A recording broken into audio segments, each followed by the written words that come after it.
Mapagpalang araw po sa inyong lahat. Ako nga po pala si Angela John Agner at welcome po sa aking Day 117 Daily Devotion ni Pastora Ocampo. At para po ngayong araw ay ang pagpapatuloy ng series about the harnessing the power of words. At ang topic po natin ngayong araw, November 22, 2024 ay Speak with Integrity. At ang scripture po natin ngayong araw ay Ecclesiastes 5 verse 4 to 5.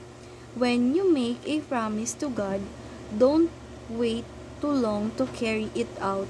He isn't pleased with foolish people, so do what you have promised and not keep it. It is better to make no promise at all. Sa Tagalog naman po, kung mangangako ka sa Diyos, tuparin ito agad, hindi siya nalulugod sa taong mangmang. Kung kaya tuparin mo ang iyong pangako sa Kanya, mabuting pang huwag ka ng mangako kaysa mangangako ka at hindi mo tutuparin. Teaching number 1, words are powerful only when they are true.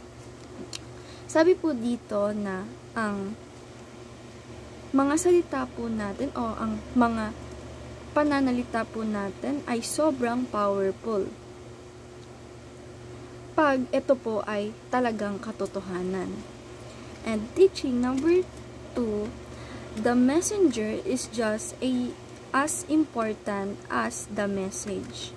Sabi naman po dito na yung tagapamigay ng mga mensahe ay importante katulad ng binigay o sinabi niyang mensahe.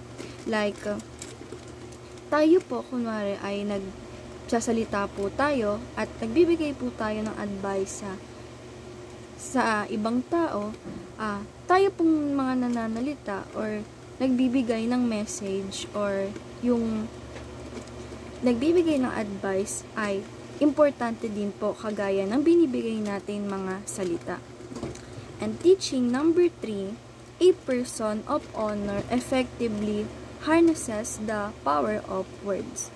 Sabi naman po dito na ang person of honor ay dapat po na kontrolado at effective ang pananalita dahil ang pananalita niya pong mga binibigkas ay kapani-paniwala at may katotohanan sa mamamayan na pag tinawag ka pong person of honor ay ang pananalita mo po o yung mga salita na nanggagaling sa iyo ay katotohanan or kapani-paniwala. Kaya dapat po na maging kontrolado sa pananalita dahil nga po ang pananalita ay powerful sa atin. And application number 1, promise only when you can fulfill what you promise. Sabi naman po dito na i-apply po natin sa sarili natin na yung mga promise po na binibitawan natin ay dapat na makakamit natin or makukuha natin ito. And yung mga nakamit naman po natin ay dapat yung mga makakamit lang po natin or mga matutupad lang po natin ay kung ano po yung pinramis natin.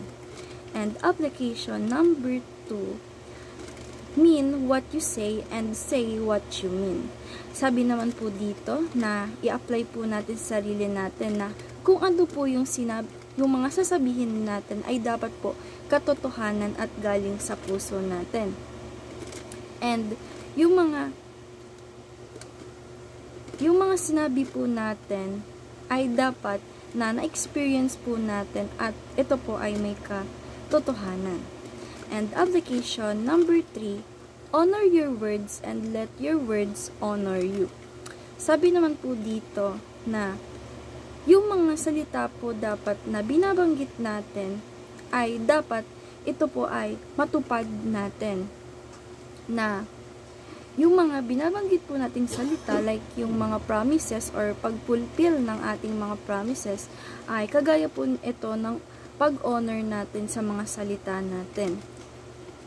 And discussion, how can we improve ourselves as promise keeper? Para po sa akin at para po sa devotion ngayong araw na ma-improve po natin yung sarili natin para matupad natin or yung mga promise po natin ay makip natin at matupad ito sa pamamagitan ng patuloy natin na